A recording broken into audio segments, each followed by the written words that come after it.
हम सपने देखना बंद ना करें, सपने हमेशा देखते रहें। हर जी। किसी के सफर में कुछ ना कुछ इंस्पिरेशनल मैसेज छुपा होता है। जो हमको शिक्षा की अपॉर्च्युनिटीज़ मिली है, उसको हमने मैक्सिमाइज़ करना चाहिए। कम्फर्ट ज़ोन के बाहर आप आके आपको पढ़ना है।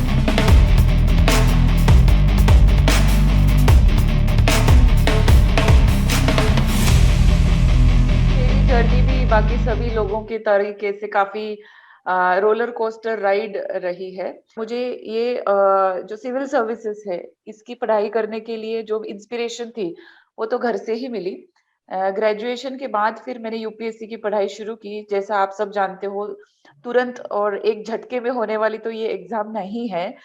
इसमें हमको काफ़ी फेल्योर भी फेस करना पड़ता है और सबसे बड़ी चीज़ अपने आप को भी फेस करना पड़ता है। कि मैं कैसे फेल हो सकता हूँ या मैं कैसे फेल हो सकती हूँ। कंफर्ट ज़ोन के बाहर आप आके आपको पढ़ना है और खुद की जो भी कमियाँ हैं, उनको आपके स्ट्रेंथ्स में आपको तब्दील करना है। ये सारे प्रोसेस बोलने के लिए तो ईज़ी है, पर करने के लिए तो काफ़ी पेनफुल रही। और मैं चाहूँगी कि आप अच्छी एक हैप्पी पर्सनल लाइफ़ चाहते हैं, तो ये एक बहुत अच्छी बात है कि दोनों मिल के उस तरीके से उस चीज़ों को देखें और ना कि कोई केवल वुमन है या महिला है तो सिर्फ उन्होंने ही देखना चाहिए या सिर्फ वो ही देखेंगी, ये गलत है।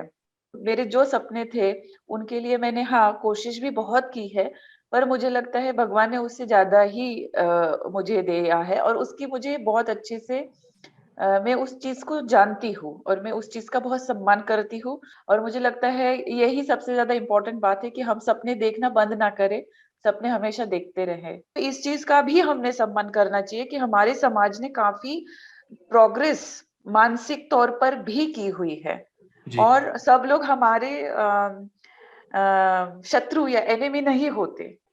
आपके साथ कुछ हुआ इसका मतलब ये नहीं कि आप में फॉल्ट है या आपने कुछ गलती की।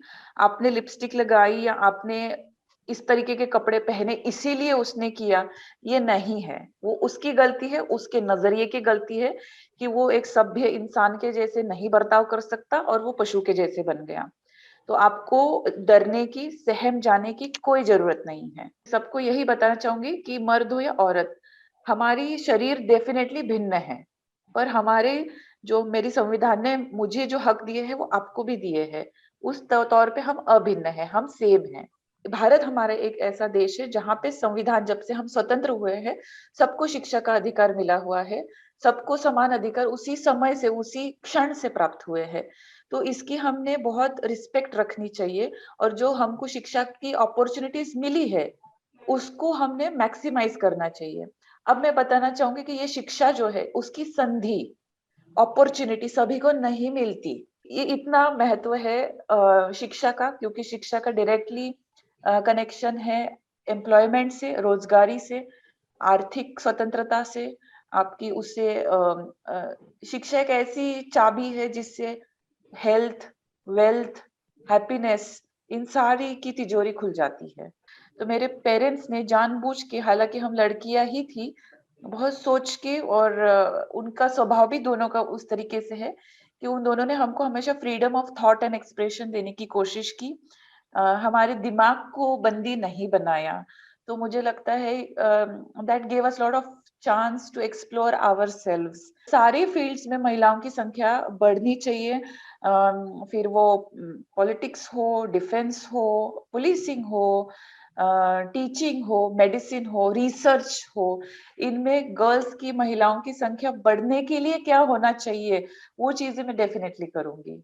और मैं ये मानती हूँ कि हर एक कहानी में, हर एक स्टोरी में बहुत ज़्यादा इंस्पिरेशनल मैसेज छुपा रहता है। हर जी। किसी के सफ़र में कुछ ना कुछ इंस्पिरेशनल मैसेज छुपा होता है।